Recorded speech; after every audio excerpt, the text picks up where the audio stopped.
सव और शिव पर राजनीति नहीं की जाती है। सव और शिव राजनीति का विषय नहीं है। सव और शिव दोनों राजनीति का अड्डा नहीं है। घटना निश्चित रूप से वोट के चक्कर में जीते जी भी जमीनें हथियाते हो, मरने के बाद भी 6 फुट ले जाते हो। हम इतना कह सकते हैं कि वर्तमान में जितनी भी विचित्र स्थितियां महाकुंभ में प्रकट हो रही, इसके पीछे बहुत बड़े बड़े षड्यंत्र हैं। अगर बहुत बारीकी से जांच की जाएगी तो सनातन को मिटाने की कोशिश करने वालों के नाम उसमें आगे आएंगे।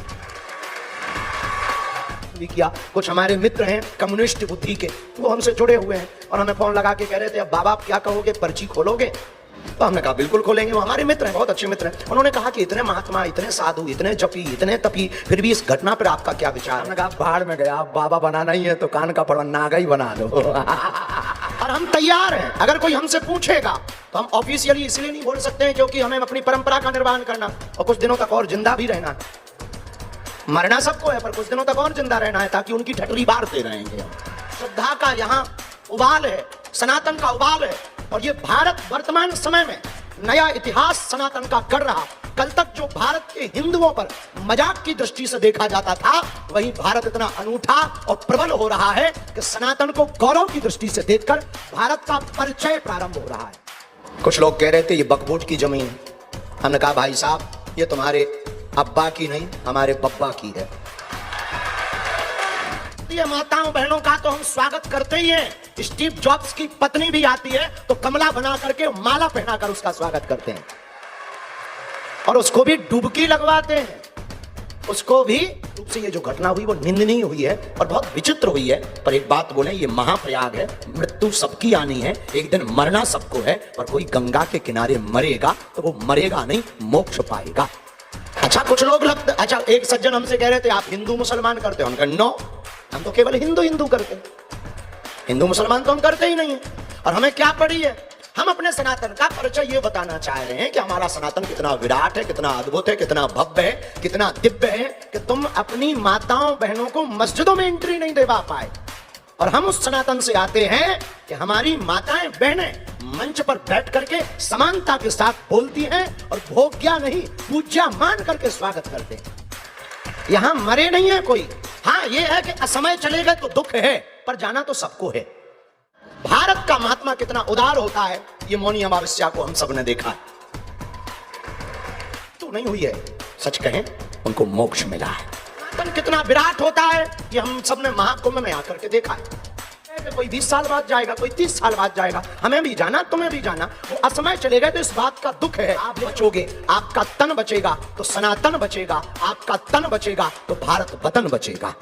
जाइएगा तो हिंदुत्व और हिंदू राष्ट्र की शपथ लेकर के जाइएगा। बड़ी राजनीति है, उस पर बारीक चूंकि कमेटी गठित भी हो गई है, जांच कमेटी भी गठित हुई है और बहुत साधु सूर ढल रहा है, मन उमड़ रहा है, फिर भी तन कह रहा है लाख पहनो तुम हमारे जैसे कपड़े या जेवर, और कहां से लाओगे हिंदुओं सा तेवर।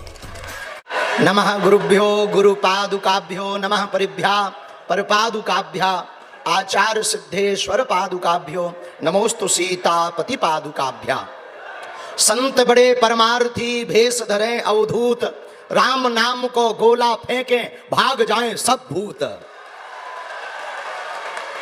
आज संगम के किनारे पर दूसरा महासंगम लगा हुआ है।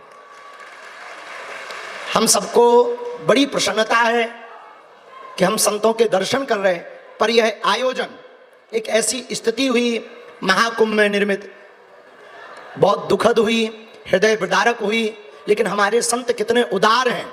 परम पूज्य श्री परमार्थ निकेतन वाले मुनि जी महाराज जी ने और हम सब संतों ने बैठकर प्रातः काल निर्णय लिया कि जिन्होंने भी इस महाप्रयाग में अपने शरीर को छोड़ा है उनकी आत्म शांति के लिए एक श्रद्धांजलि सभा का आयोजन किया जाए। उसमें सभी महापुरुष हमारे दो काका गुरु पधारे हैं। ये हमारा सौभाग्य है कि हम अपने जीवन काल में पूज्यपाद गुरुदेव भगवान की कृपा से जीवन को तो जी ही रहे, पर हमारे ऊपर ऐसे ऐसे महापुरुषों की छत्र छाया है कि हम ना डिग सकते हैं, ना डूब सकते हैं, ना टूट सकते हैं, ना मिट सकते हैं। ऐसे काका गुरु परम पूज्य जिनके अभी कुछ देर पहले आप सुन ही रहे थे, उन महापुरुष को जिनकी अद्भुत वाणी, शास्त्रोक्त भी, वेदोक्त भी और लोकोक्त भी, और क्या गजब का तर्क दिया कि तुम तो बक वोट के चक्कर में जीते जी भी जमीनें हथियाते हो, मरने के बाद भी 6 फुट ले जाते हो। ऐसे हमारे काका गुरुजी ने, पहले तो हमें लग रहा था ये ऐसा वैसा कुछ बोलना नहीं है, सीधे से प्रणाम कर लेना, चुप हो जाना, लेकिन पूज्य हमारे काका गुरुजी अनंत श्री विभूषित महामंडलेश्वर आचार्य पूज्य श्री विश्वकानंद जी पूज्य महाराज जी का भी आगमन हुआ। महर्षि महेश योगी जी के परिकर, महर्षि महेश योगी जी के परिवार के और पूरी संस्था का कार्य निर्वहन कर रहे पूज्य आचार्य प्रवर भी हैं, उनको भी प्रणाम। और सभी अखाड़ों की परंपरा जो सदियों से चली आ रही है, और अद्भुत बात यह है कि हमारा सनातन धर्म इतना अद्भुत और इतना अद्वितीय है कि जिस 12 वर्ष के कुंभ के लिए, पूर्ण कुंभ के स्नान के लिए महापुरुष जप करते, तप करते, योग करते, ध्यान करते हैं, उत्साह के साथ रहते हैं, खालसा लगाते हैं, कैंप लगाते हैं, आते हैं, धूनी रमाते हैं, भस्म रमाते हैं। कितना अद्भुत और अनूठा हमारा सनातन धर्म है। I proud of you. पूछो किसको कि जब वो हृदय प्रदारक घटना हुई तो हमारे आज अखाड़ा परिषद के अध्यक्ष जी ने तत्क्षण निर्णय लेकर के कहा, पहले देश स्नान करेगा, फिर साधु भेष स्नान करेगा। और एक साथ पूरे अखाड़ा परिषद को बैठार कर कहा, पहले देश को स्नान करने दो, पहले भक्तों को स्नान करने दो, बाद में संत भगवान स्नान करेंगे। ऐसे अखाड़ा परिषद के अध्यक्ष हमारे जीवन में बड़ा बदलाव, बहुत सी चीजें हमने परम पूज्य श्री अखाड़ा परिषद के अध्यक्ष परम पूज्य अनंत श्री विभूषित रविंद्रपुरी जी महाराज जी से सीखी। और हम हमारे पूज्य महाराज जी ज्योतिष के बड़े गुणज्ञ हैं, तो हमारी और महाराज जी की खूब बनती है, क्योंकि हम ज्योतिष जानते नहीं हैं, हम ठलुआ हैं लेकिन हमारी और महाराज जी की बनती। महाराज जी ने भी पहले ही कह दिया था कि ये 3, 4, 5 दिन प्रशासन को कहा था, बहुत विचित्र हैं, कुछ ना कुछ करना चाहिए और बहुत संभल करके रहना चाहिए, कोई अप्रिय घटना हो सकती है।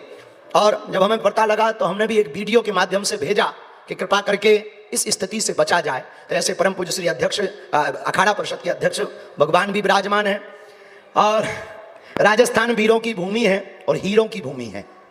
वहां से हमारे बड़े भाई आए हैं, पुराना नाता है, पहले सांसद थे, संसद में बैठते थे, वहां गरजते थे, अब विधानसभा में बैठते हैं, वहां गरज रहे हैं। नाथ संप्रदाय की परंपरा का अद्भुत तरीके से पालन करने वाले हमारे ज्येष्ठ भ्राता, और शास्त्रों में कहा है ज्येष्ठ भ्राता पितृ समा, ऐसे हमारे बड़े भैया पूज्य श्री बालकनाथ जी महाराज जी विराजमान हैं।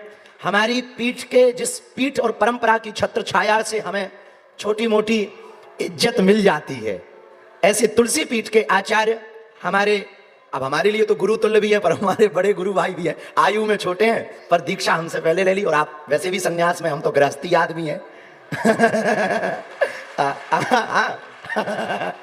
आज बल्कि महाराज जी कह रहे थे तुम्हारा कान पड़वा रहे हैं हमने कहा बाढ़ में गया, अब बाबा बनाना ही है तो कान का पड़वा नागा ही बना दो खैर ये तो मजे की बात है, हम साधुओं की होती रहती। तो हमारे गुरु भाई आचार्य रामचंद्र दास जय भैया जी भी विराजमान हैं।